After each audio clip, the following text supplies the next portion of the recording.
Saudações, beleza, galera? E aí, prontos para o São João? Eu espero que sim. Apesar do feriado, né, antecipado pelo nosso governador, as tradições não mudam de data. Então, eu torço que vocês aproveitem essa data com seus familiares, que curtam e que estejam perto de quem vocês amam.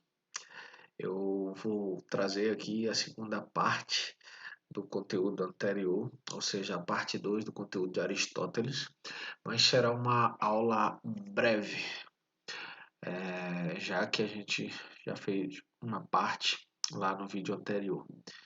Então, hoje a gente vai avançar pela área de abordagem, pela base de conhecimento da metafísica, até concluir o capítulo. Fechado? Então, vamos nessa. Eu vou fechar aqui a webcam para a gente nortear as falas a partir dos slides. Bom, a definição de metafísica. Primeiro ponto, Aristóteles vai dizer que, como a gente viu na aula anterior, existem os conhecimentos empíricos, lembrando que empírico vem da palavra grega empiria, que significa experiência, e seria um conhecimento particular. Você vive a experiência sobre algo em particular. Vamos pensar um exemplo, um lápis. O conhecimento de tomar consciência do que é isso é um conhecimento particular. Isso é um lápis. O fato de conhecer esse lápis te dá um conhecimento, uma experiência sobre ele. Por exemplo, ele é macio, liso, não é áspero, exceto aqui nos escritos que está em baixo relevo, mas é uma experiência particular. No conhecimento técnico, como a gente viu na aula passada, ele é um conhecimento dos meios. Como assim, Theo, o conhecimento dos meios? É um conhecimento que oferece a você, que detém esse conhecimento, os meios para construir algo. A gente falou isso na última aula. Por exemplo, um médico. Ele precisa dos conhecimentos médicos para realizar seu trabalho. Operar alguém, é, é, deixa eu lembrar o termo, me fugiu a memória aqui agora. Prescrever uma receita com os remédios para determinadas doenças. Então, todos esses são conhecimentos técnicos que são meios para a realização de alguma atividade. Já o conhecimento metafísico é um conhecimento superior tanto ao empírico quanto ao técnico. Por quê? Porque ele é uma espécie de conhecimento universal.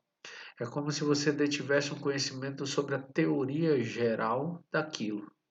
E, Theo, então, nesse contexto de Aristóteles, onde estaria aplicado o conhecimento metafísico? Sobre todas as coisas. Por quê? Porque para Aristóteles, conhecer é conhecer as causas que dão origem a tudo que existe. Então, para Aristóteles, se você é capaz de conhecer as causas, você é capaz de conhecer tudo que existe.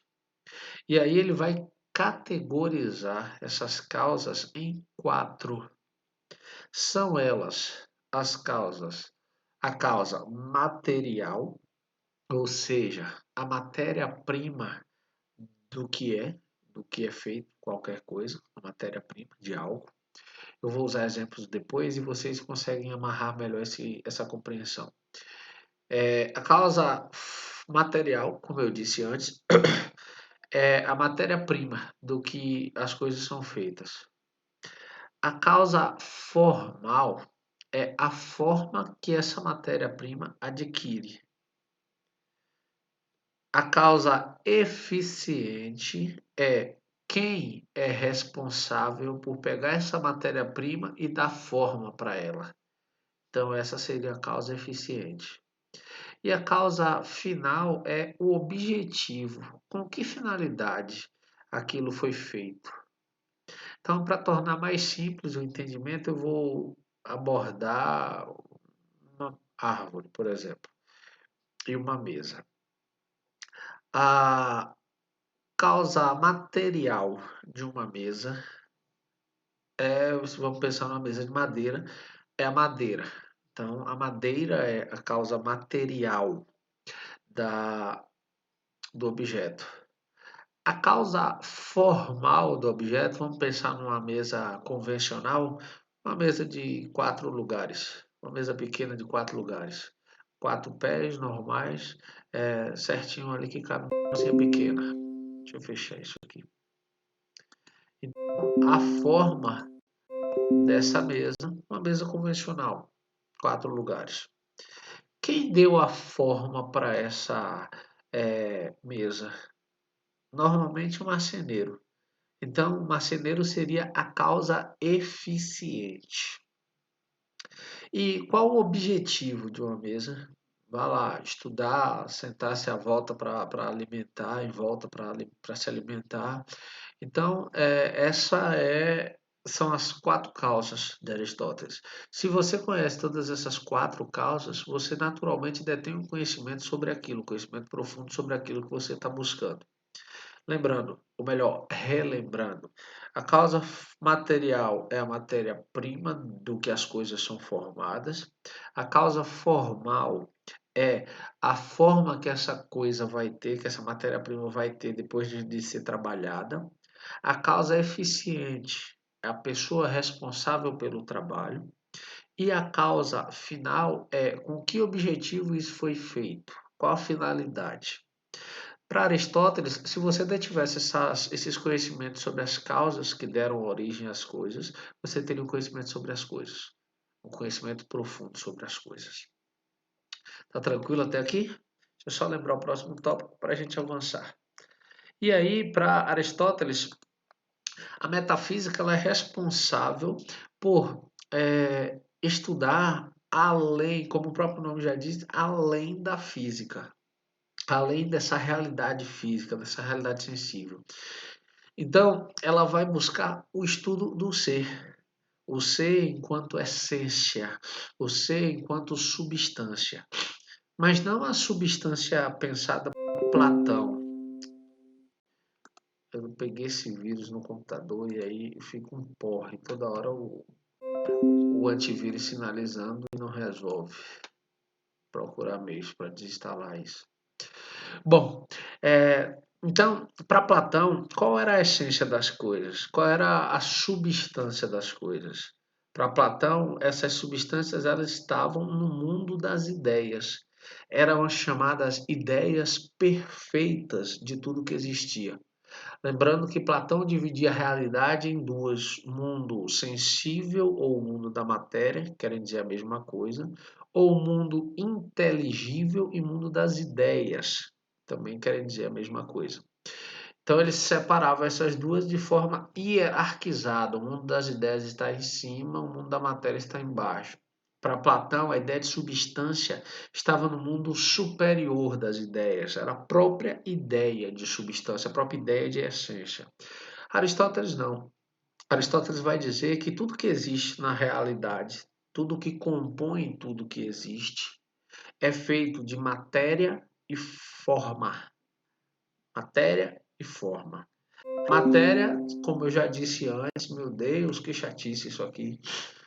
Como eu já disse antes, seria matéria-prima. A forma é o que dá sentido à matéria. Imagina, você pega um bolo de massa de modelar. Na minha mão, continua sendo um bolo de massa de modelar. Na mão de alguém muito criativo, com dons artísticos, com uma técnica artística desenvolvida, isso vira uma obra de arte. Eu sempre achei incrível como as pessoas vão para a praia e conseguem fazer aqueles castelos lindos na areia da praia. Fazem aquelas esculturas. Toda vez que eu tentava, saía um monte de areia junta. Só. Então percebam, eu tinha a matéria, mas eu não sabia da forma para essa matéria. E é exatamente a junção entre matéria e forma que vai fundir, que vai fazer surgir o que Aristóteles chama de substância. Tá claro até aqui? Lembrando, se você tiver alguma dúvida, anota aí no seu caderno que a gente tira essas dúvidas na live Tira Dúvidas. Fechar a webcam aqui para a gente avançar para o próximo tópico. Bom, como eu disse, a substância responde ao significado do ser. Por quê? Porque as coisas são matéria e forma. E a forma é aquilo que determina a matéria, é a sua essência. Lembrando o exemplo que eu dei. Um monte de areia na minha mão é só um monte de areia. Na mão de alguém com muito talento, ele vai dar forma e isso vai fazer sentido. É parte da essência daquilo que ele construiu. As coisas são, a um só tempo, matéria e forma. Aqui não é fora, é forma. Esse composto também pode ser chamado de substância, e é essa substância que, para Aristóteles, é o objeto de estudo da metafísica, o ser e a substância. Tá claro até aqui? Posso então avançar para o próximo tópico? Se não, anota no seu caderno que a gente vai tirar as dúvidas. Vamos adiante. Bom, o conceito de ato e potência no pensamento aristotélico. Eu adoro esse conceito de ato e potência. Vamos lá. Imagina o seguinte: você, exatamente agora, primeiro ano do ensino médio, em casa. Depois a galera do terceiro ano também vai ver esse vídeo, porque vai precisar fazer revisão de Aristóteles, mas você agora, no primeiro ano, ou você no terceiro ano mais tarde. Para Aristóteles, no momento em que você está agora, sendo quem você é agora, você é ato. Você representa o que ele chama de ato. Você é quem é. Com todas as suas qualidades, com todos os seus defeitos, você é quem você é nesse exato momento. O que você conhece, todas as técnicas que você domina, todas as habilidades que você adquiriu ao longo da sua vida e foi aprimorando. Para Aristóteles, tudo isso é ato. Theo, então o que é potência? Nesse conceito que você colocou no início como ato e potência. Para Aristóteles, a potência é tudo o que você traz em si que pode te transformar no que você quiser. Como assim? Vou te explicar de uma forma muito simples, usando um exemplo cotidiano. Suponha, eu particularmente gosto muito de ler, muito mesmo. Mas há um tempo atrás, eu acho que eu comentei com vocês em sala de aula, eu li uma pesquisa de um jornal de uma universidade, acho que, salvo engano, foi Columbia, nos Estados Unidos, falando sobre os alunos do curso de Direito de Harvard. No curso de Direito de Harvard, um aluno normal do curso de Direito lê, em média, 1.000 páginas por semana. Caramba, eu fiquei pensando, 1.000 páginas por semana vai lá uma média de 170 páginas por dia, em média. E aí eu conversando com outro professor daí da escola, Danilo, que também ama ler, e ele me disse, ele também leu a reportagem, ele falando, caramba, até eu fiquei me sentindo muito mal, porque eu leio 300, 400 páginas por semana. E aí eu fiquei muito, muito mal. Aí eu disse, poxa, eu vou perguntar para a Theo, ele me disse depois, quantas ele lê. E aí quando ele me perguntou, eu disse para ele, cara, eu também, numa semana muito boa, muito tranquila, eu consigo ler nessa média, 400, 500 páginas no máximo. Não mais do que isso. E ele disse, caramba, agora eu me sinto melhor. Mas percebam o que é que isso tem a ver com o conceito de ato e potência. Eu tenho a potencialidade de ler 1.000 páginas por semana. Eu tenho esse potencial. O que me falta? Bom, eu preciso organizar algumas coisas para conseguir ler 1.000 páginas por semana. Mas eu tenho potencial. Vocês todos têm o potencial de se tornarem o que quiserem. Estão dispostos a pagar o preço? Estão dispostos a se sacrificarem o necessário para alcançar esse potencial que vocês têm em si? Isso é o que Aristóteles nos coloca, que o ato é o lugar onde nós estamos nesse exato momento. A potência é o que nós podemos nos tornar. Se, aqui tem um parêntese, se não houver um acidente, se não houver o acaso, como Aristóteles gosta de falar, gosta de conceituar. O que seria esse acaso? O que seria esse acidente? Algo que escapa ao nosso controle, algo que está fora do nosso poder de controle. Exemplo, você decide que vai se tornar o melhor profissional na área que você escolher. E você estuda tudo que é possível, faz todos os cursos, vai para os congressos, se dedica, abre mão de festas, abre mão de viagens e se dedica para se tornar o melhor profissional naquela área. Quando você está perto de se formar, já existem inúmeras empresas na área que você escolheu dispostas a te contratar pelo salário que você exigir, porque você é um profissional excelente. No dia da formatura, você se permite aproveitar ao extremo.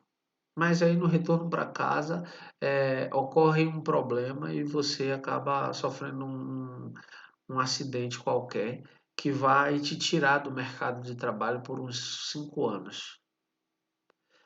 Aristóteles está nos apontando que esse acidente, como o próprio nome já diz, estava fora do seu controle. E isso impediu, temporariamente ou permanentemente, que você realizasse a potência, o potencial que você tinha para realizar. Então, só reforçando, ato é o que você é nesse momento. Potência é o que você pode se tornar. Não necessariamente vai se tornar, mas você tem potencial para fazê-lo, para realizá-lo. Tranquilo até aqui? Hã? E aí, Aristóteles vai pegar aquele conceito de substância que a gente estava discutindo antes e vai categorizá-lo em três. Essas três categorias ele vai chamar de substâncias sensíveis, nascem, morrem e por isso passam por todo tipo de mudança. As substâncias sensíveis e incorruptíveis, que não passam por nenhum tipo de mudança, como os planetas e as estrelas. Aqui cabe uma ressalva, galera. Por quê? Porque Aristóteles está chamando de incorruptíveis e que não passa por nenhum tipo de mudança os planetas e as estrelas, porque o conhecimento que ele detinha até aquele momento era o conhecimento de que planetas e estrelas eram eternas, eram eternos.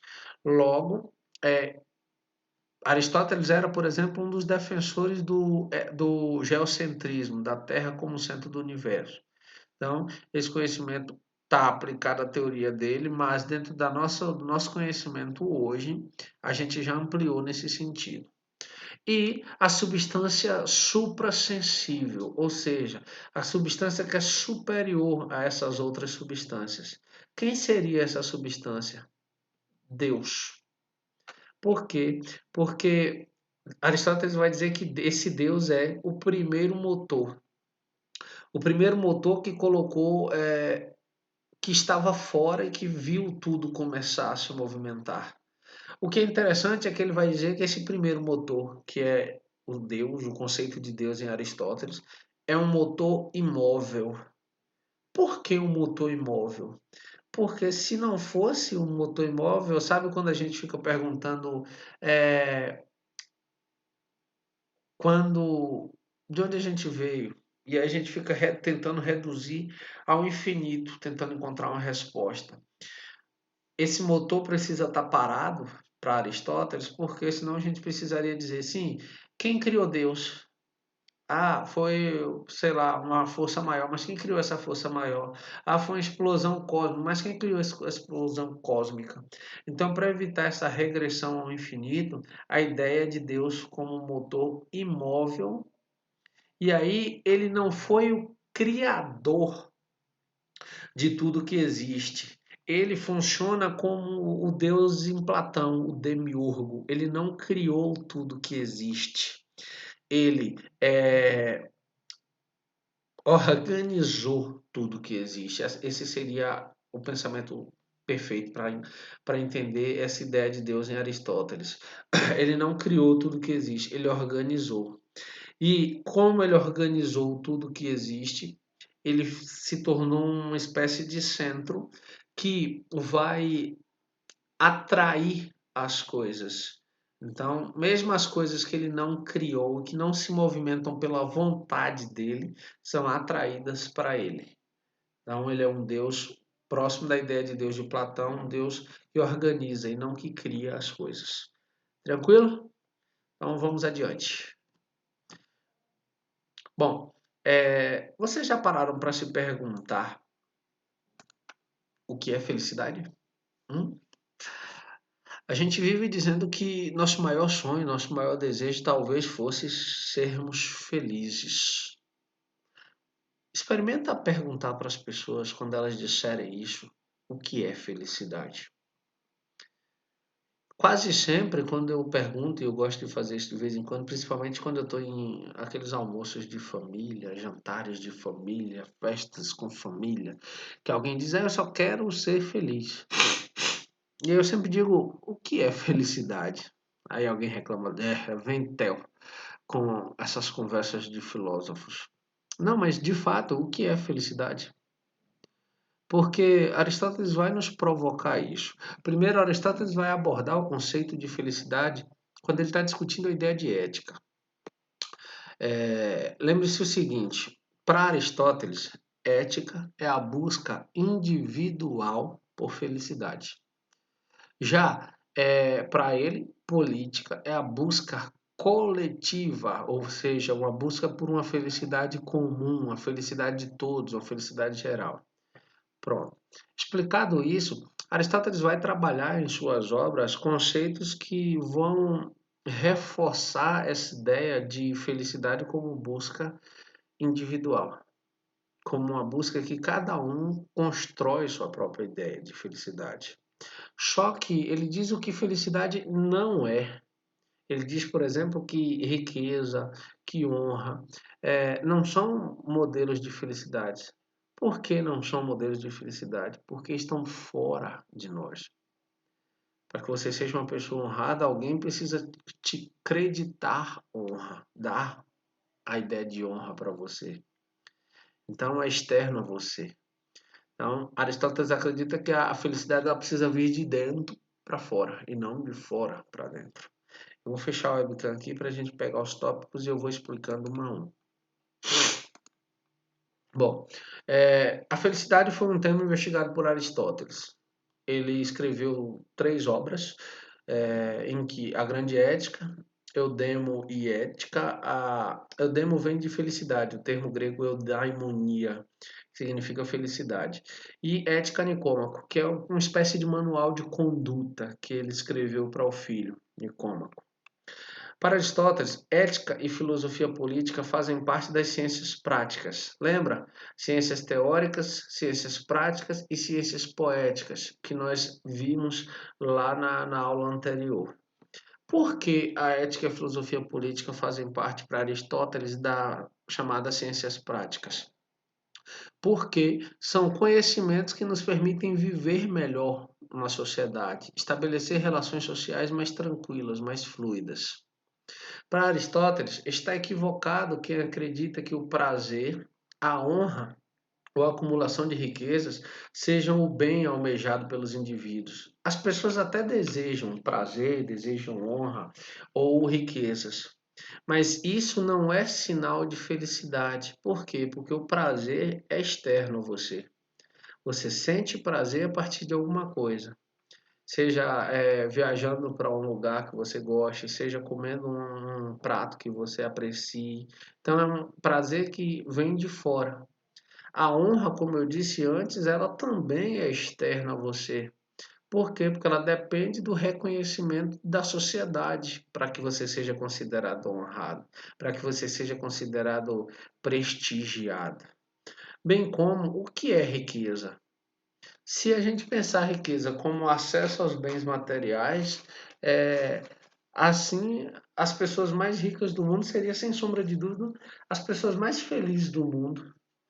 E a gente sabe muito bem que não, nem de longe, essa ideia de ser ou ter uma vida afortunada é sinal de felicidade. Não à toa, os países que mais lideram o ranking mundial de suicídio são dois países extremamente ricos, Japão e Finlândia. Então, Aristóteles está correto quando diz que, por exemplo, a riqueza não traz essa ideia de felicidade. Para ele, a felicidade é uma virtude da alma e pode ser alcançada porque está em nós mesmos a condição de realizá-la, isto é, a racionalidade. A alma virtuosa é o único meio de nos conduzir à felicidade. Sabe quando você chega no campo? Quando eu digo no campo, eu estou falando da zona rural. Sabe quando você tem a oportunidade de visitar ou conhecer alguém na zona rural e que vocês para, por exemplo, para pedir uma informação e bate um papo ali, pede um copo com água e a pessoa te oferece um café e vai conversando e te convida para ficar para almoçar e vai conversando. E se você for ficando, você vai ser bem tratado. É bem possível que à noite, se houver um lugarzinho para dormir, por mais humilde que seja, ele te convide para ficar lá.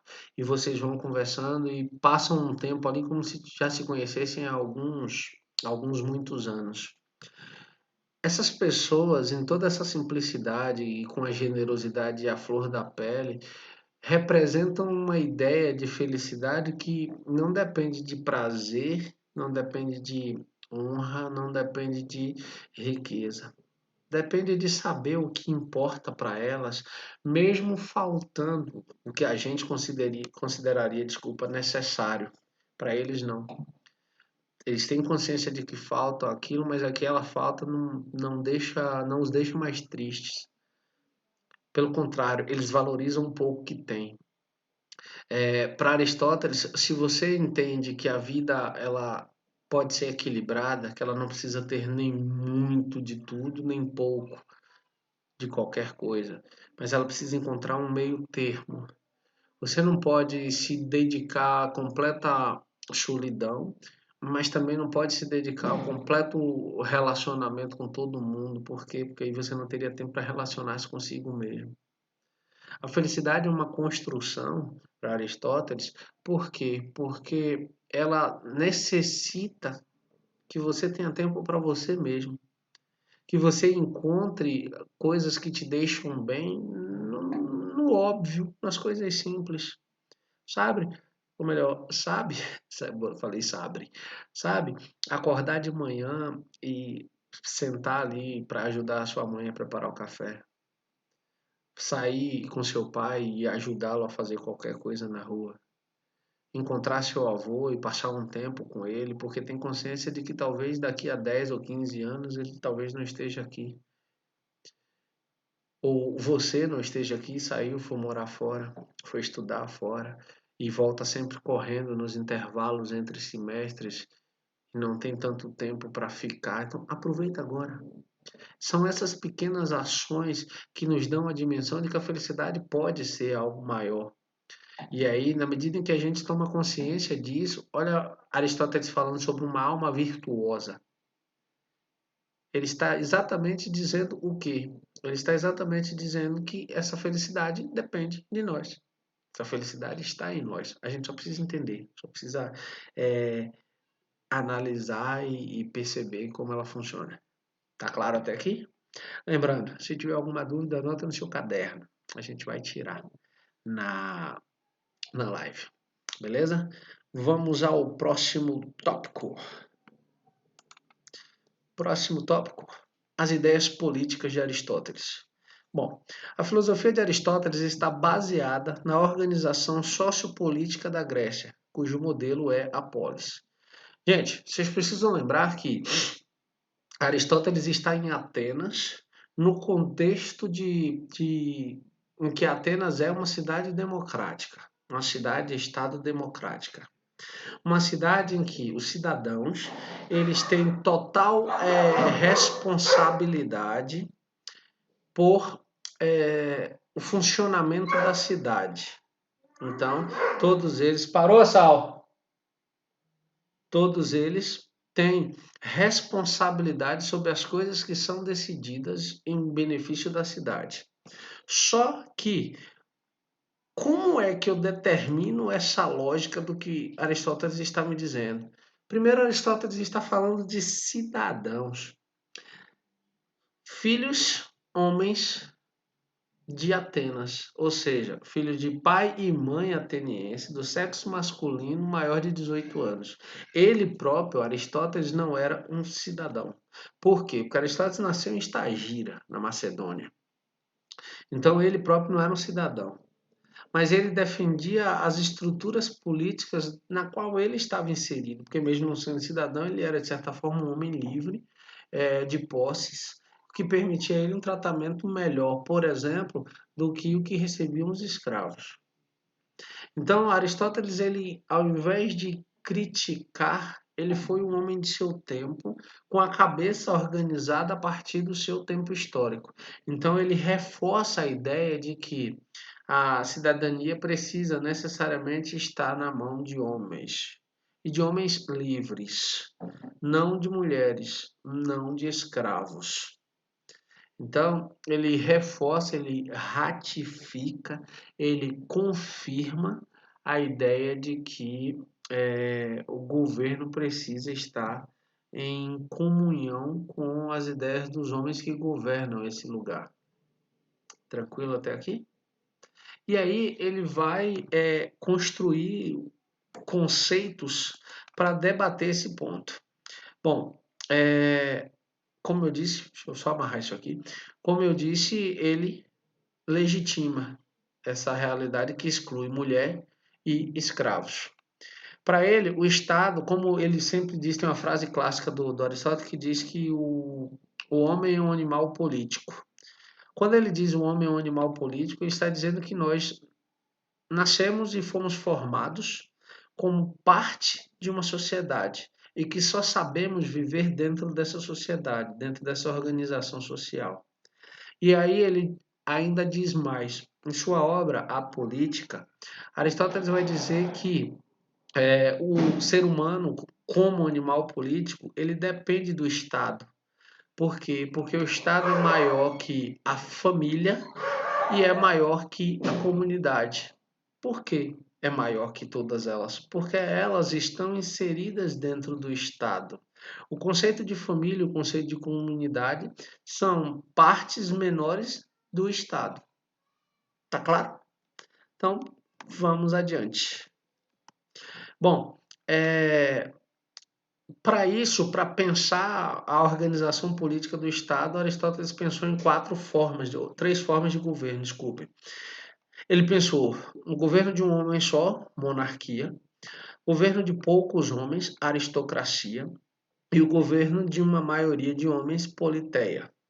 Só que ele olha esses modelos políticos como ideais, mas ele olha esses modelos políticos como uma degeneração dos primeiros. Então ele vai dizer que um governo de um homem só, se tornar ruim, corrupto, deixa de ser uma aristocracia e passa a ser uma tirania. Se o governo de uns poucos homens, que ele chama de aristocracia, se corromper, ele vai se transformar numa oligarquia. E se houver a degeneração de um governo da politeia, ele vai se converter numa democracia.